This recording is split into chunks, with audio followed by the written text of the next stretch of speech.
She began her career in early television and then found success on the Broadway stage, but it was her film work that we all still know her for today. From two classic films, North by Northwest and On the Waterfront, all the way up to Superman Returns, she continues to work today at a vibrant 87 years old. Hello, I'm Ernie Manouse. Coming up on Interviews, our conversation with Academy Award-winning actress Eva Marie Saint.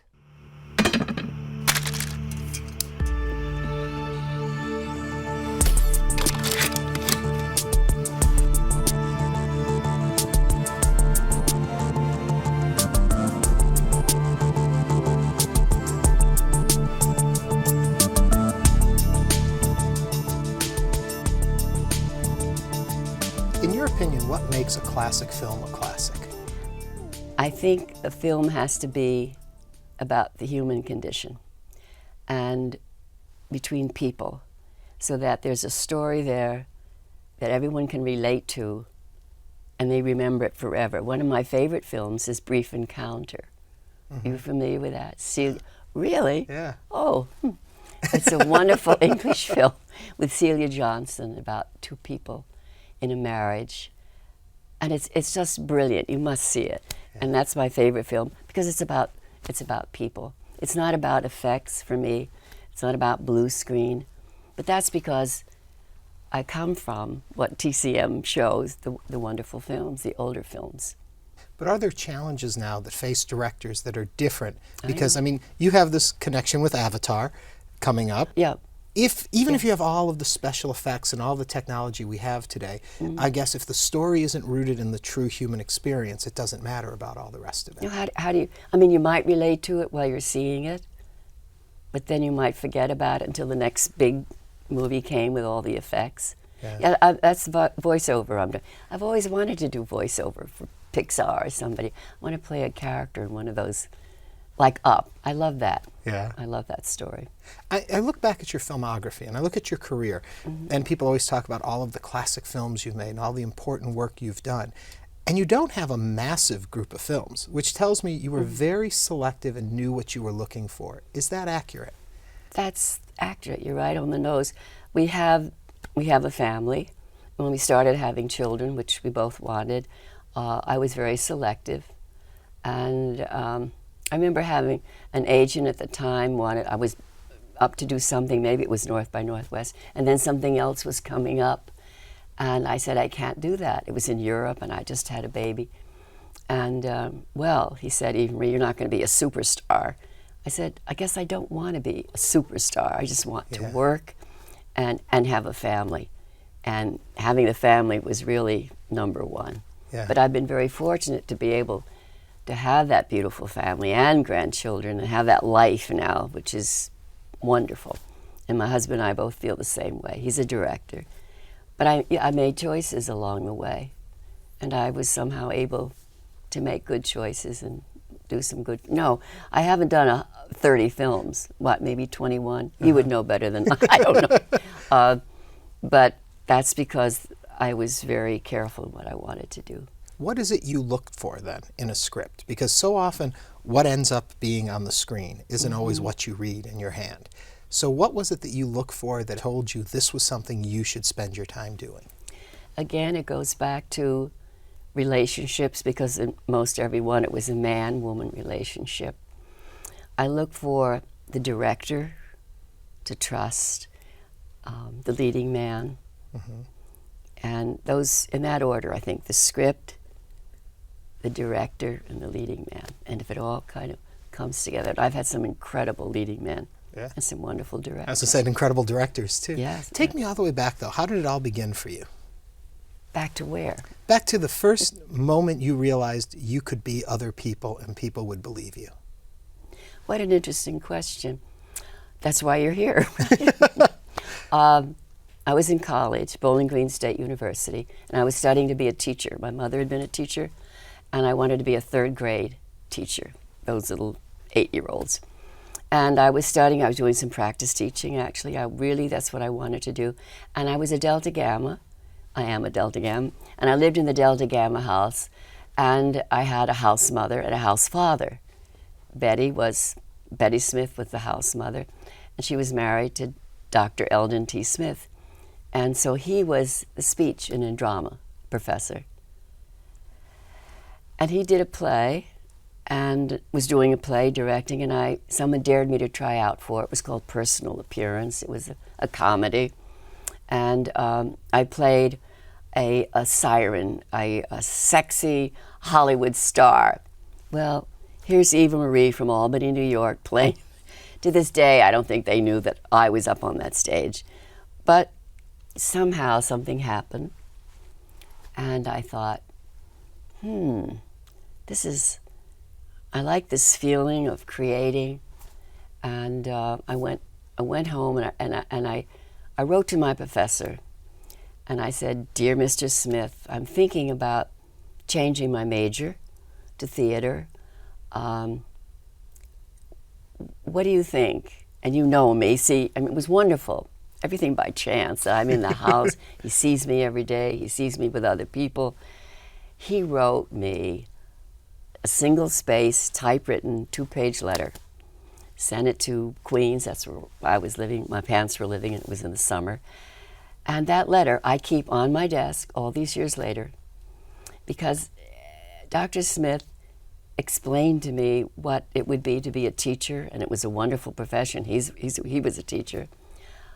But he saw me in the play. He knew me. He liked my voice. He'd met my parents. They'd come out for something. And he felt that I was secure enough to take the rejection, which is a big part of our profession. Mm-hmm. And I read the letter, and I was so fascinated and interested the fact that he gave me the two sides, teaching and acting. And I felt, reading the letter, he thought I could do it. So I read the letter, and then I had these misgivings. It was tormented about which to do. And then I thought, I would really like to try. Now, this was a long time ago, in 1944. Right. You weren't even born. And I said to my parents, now, I say the year because my dad was a hard-working father, husband, father, 6 days out of 7, worked for B.F. Goodrich Tire and Rubber Company. My mother had been a teacher, so she knew what it was to work. So I went to them and I said, I have to ask you. I think I want to change my major. And Dr. Smith, and they had met him, thinks maybe I should try and go to New York. How would you feel about that? Oh, it's such an emotional moment. So my dad took my hand, and my dad said, honey, whatever you want to do, just do your best. Wow. And if my father had said, honey, my God, what are we talking about? Nobody in our family has been an artist. We've been teachers, business, etc. And that's what, but to say, go ahead. Yeah. Just do your best. So I wouldn't be sitting here if he had said, and my mom, they were in it together, if he had said something otherwise. Why do you think he said that? I mean, if you especially think of the time. And a young woman and mm-hmm. the world in front of her, and to tell her that, amazing mm-hmm. insight. And all my friends in college were getting married. Yeah. And by the time they graduated, they were married. I don't know, but there was a little caveat. He said, we had enough money for the family. We think about it, soon the Depression. We'd right. gone through the Depression, and he did say, promise you. I had a sister. Promise you and Adelaide. Promise I'll send you to college. I don't want you to work in the summer. I want you to work hard at school and then relax and have fun. But I want you to work at least 2 years after you graduate, so that when you go out in that world and see what it's like to work, you'll be more appreciative of your husbands to be. Now that was interesting back then to even say that. Well, I've never stopped working. I mean, here I am. So yeah, Dad, I kept the promise. You listened. Right, I listened. But I to this day, I don't know why. No one has ever asked me the question, why did my father and mother say that? Yeah. How has it changed you as a parent? As a parent, Yeah. how has it changed me as a parent? I don't know. I mean, I've worked, and when I've been overseas, say, my husband directing would be there for the children. We had a wonderful woman for 20 years. And then when he would work, I would be there with Beulah, and he would be. So we always worked it out that one of us was there. But the way your father put trust and faith in you, does that... Trust and faith. Yeah, does that... I bet that meant a lot at the time. Of course it did. I can't even talk about it. Yeah. But yes, it made me strong. Now, I had in high school, I was very shy. My sister wasn't. She led the orchestra. I was in the orchestra. I played violin. She led the band, and I was a drum majorette. I was a little jealous of my sister, but that's another story. Yeah. we became close. I'll come back years later. But I'm sure I was jealous. She had 7 boyfriends. I had 1. I don't know how she handled it. She had bright red hair. So in that retrospect, I was always wanting to do something in front of an audience, I guess. I was in the chorus, but never alone. I never felt, oh, I want to be there. I want to lead the orchestra. No, my sister did that. I want to do that.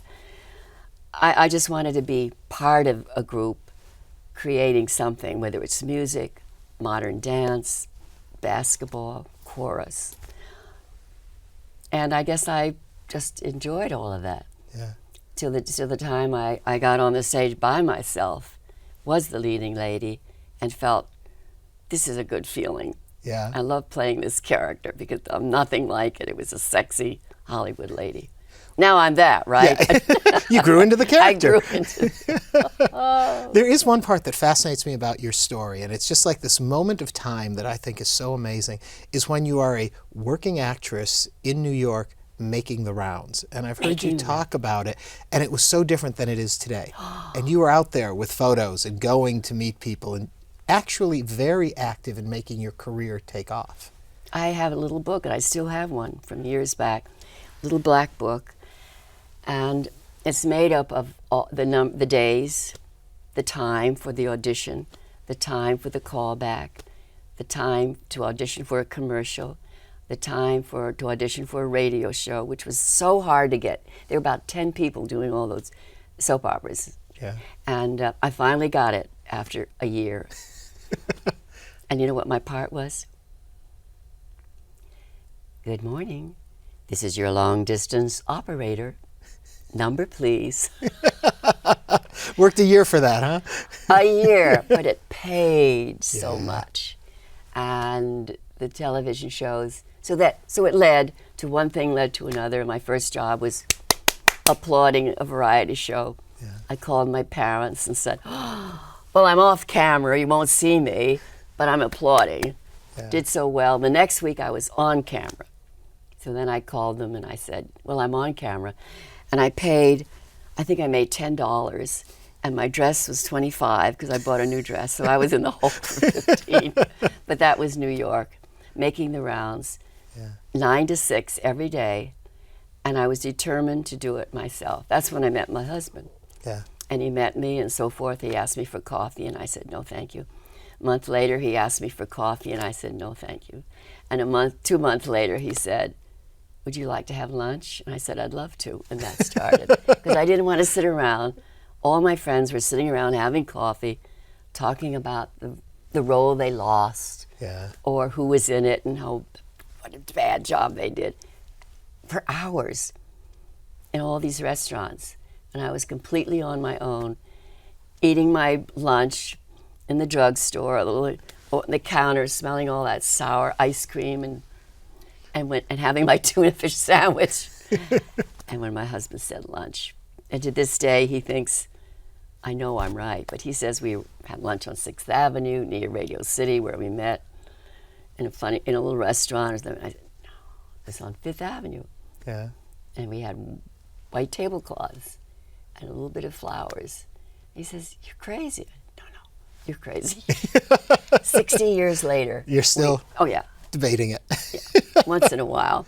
When did the Actors Studio come into your world? When I first got to New York, I worked with Herbert Berghoff, and then I segued over to, that was the American Theater Wing. Then I auditioned for Actor Studio twice, I believe, and got in the second time, and then that changed my life. Yeah. What was it about being with that group of actors, that group of professionals, that you think changed the way you approached it? Well, I studied with Lee Strasberg, and he was incredible. I think he was tough, but I adored him. But he was tough in a kind way. Most people took it. I think one person didn't, or maybe there were more. I don't know, but they respected him. And I remember the first scene he gave me to do. I don't remember what the scene was, but I had to be. It was a very emotional scene. And I came from a family, a loving family, but if you wanted to cry, you didn't cry in front of people. You went to your room and cried. And my dad was Quaker, and there was something about, he had such patience, but there was something about emotions, I think. You didn't show that much, but you knew that you were loved and you gave your love. So the scene, I had to cry. And I worried about it, rehearsed it in my one-room apartment, and I got on the, I'm going to say on the set, I got in the room, and I knew all my peers, I knew everybody, and I worked on the scene, and I had to really cry. It was a very sad scene, and I had to cry in front of people. I had to cry in front of my peers, people I knew. And I did, and they didn't laugh at me. They weren't upset, but I felt them crying with me. And it was a very powerful experience. Yeah. And somehow, Lee Strasberg knew from meeting me, from knowing me, that that was the scene I should do. And that was the scene that brought me out. That was the scene that gave me confidence. And so he didn't know me, hadn't known me that long, but he could have given me something else or something else. I was serious. He could have given something comedic. Right. It was like a therapist. And it was a catharsis. It really was. And I really had that feeling of when they say your audience in the palm of your hand. I didn't know the extent of what that meant, but I felt it, and I gave, and I received, and it was a wonderful feeling. And I think that started me off. Actors often talk about the relationship with other actors or feeling safe in a scene, feeling safe with who they're working with or a director. But from listening to what you say, I almost get the feeling it needs to come from within you. It really ultimately doesn't matter who's around you if you have found the place. Is that correct? You should be a teacher. That's it. I mean, it has to be from in here. And you do work with the other actor, to be inspired by the other actor. I was thinking of Waterfront because they're showing it tonight. That Marlon was probably the finest actor I ever worked with, and he was from the Actor Studio, too. But we knew our lines, we'd rehearse and so forth. But every time we had to do it again, maybe for lights or Kazan wanted something else, the director, it was different. The reading was just a little bit different to keep you on your toes and to react to the moment, that he gave you that, so that it would change. You just couldn't learn your lines and that's it. If you work with a fine actor, it just changes because of the way his eyes and the way he would say something. And so it was the feeling that he was saying it for the first time and that you were having this conversation for the very first time. Yeah. And it was alive, and Kazan was right there. And I heard something about when he would direct, was very quiet on the set, and he would come and in your case, whisper something to you, or just say something to motivate where you went. It was very quiet on this. It's as quiet as the set is, which is very quiet. It's wonderful. He would say, he didn't give that much direction because you rehearsed it. When he would be filming a scene and then maybe lighting for the next scene, he would come and you would always be, the actors would always be rehearsing the next scene up, next in line. And so you would rehearse a few times, and then you would come on the set and you would start, then he would see it for the first time, make suggestions, etc. And then he would be on the set. And the very first scene in Waterfront was the very first scene I'd ever done in a movie. I'd done many television shows, live and theater, but so it was on the top of the tenement. It was the roof of the tenement house. We were in a real tenement house in Hoboken, apartment house.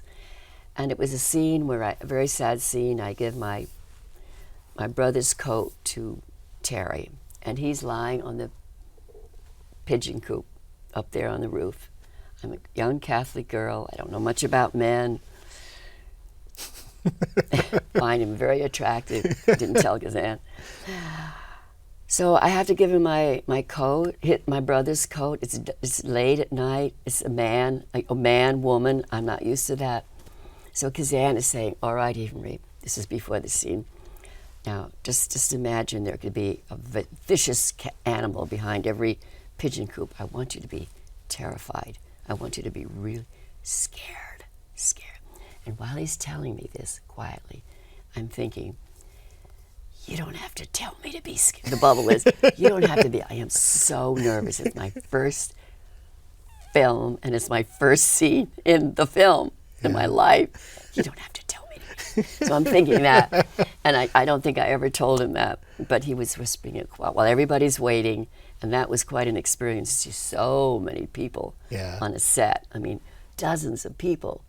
Television, there were people, but not that many. Yeah.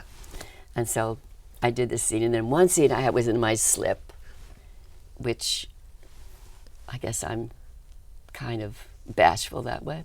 Yeah. And I said I really feel, and that's the love scene when you see them. And he did, and he knew I was having problems. He knew my husband, so he just came over and he whispered in this ear, and he whispered, Jeff. That did it. That did it. So I transferred. Not that Marlon wasn't attractive, but I needed something, and that's at that moment he said the right word. And I know people will go after me if I don't ask because we're running out of time. We've got to move over to Hitchcock. Oh. Difference in working on that kind of a set in that environment to what you just described. Yes. Well, Hitchcock didn't really direct the actors in the emotional part of it. But what I loved about Hitchcock, he was so interested in what you were wearing, the dress, the earrings, all the outer things, the shoes, the clothes, the hair, the makeup. That helped me create this spy lady. I mean, I've never been a spy lady. You haven't? I still may be, but it was such fun to go from Waterfront to the spy lady. I mean, that was a challenge, but he helped me in that way, creating, and that's so helpful to an actress. So, I mean, that's the exterior, but in this case, that helped me with the interior to create the sexy spy lady. When you talk about the clothing, I remember a story you told me long ago that had to do with your mother, Hitchcock, and some gloves. Yes, when I called my mom and said, I am having lunch with Mr. Hitchcock. And this was before anything was set? This was your basically first meetings with Hitchcock? Yeah, I had to have lunch. It wasn't an audition, but with the agent, to have lunch at his house in Bel Air with Alma, his dear, sweet, warm wife. And my mother said, well, and no business. She has never read anything about actors, Hollywood. And she said, I've heard somewhere that he likes beige. I said, oh, well, that's easy. I live in beige or black. And that he likes women with white gloves. Having come from New York, can you believe in those days, he wore white gloves? I still have them. Can you imagine? And I had the white glove. So I went and I had the beige dress and the white gloves. I got the part. Had you not worn the gloves, would we have seen someone else in North by Northwest? I don't even want to think about it. That's right. But he was very kind and funny and warm, and that was it. I mean, he didn't audition. And to bring it full circle, you began your career in television, and television is keeping your career alive in a lot of ways by remembering the movies. TCM, yes. And I love, well, there's some wonderful films that have been made. And the interesting thing is when you get fan mail, they'll start, "Dear Miss Saint, I'm 24. I hope to be a director," or this or that. Or "I'm in film school." Or "I just love films." And they're younger people. Mm-hmm. And that's great that they're seeing that TCM is keeping these films alive without commercials. All right. Well, thank you so much for keeping You're our interest wonderful. in film. Well, You have very expressive eyes. You do. Well, thank you for coming in and joining us. Thank you. Eva Marie Saint.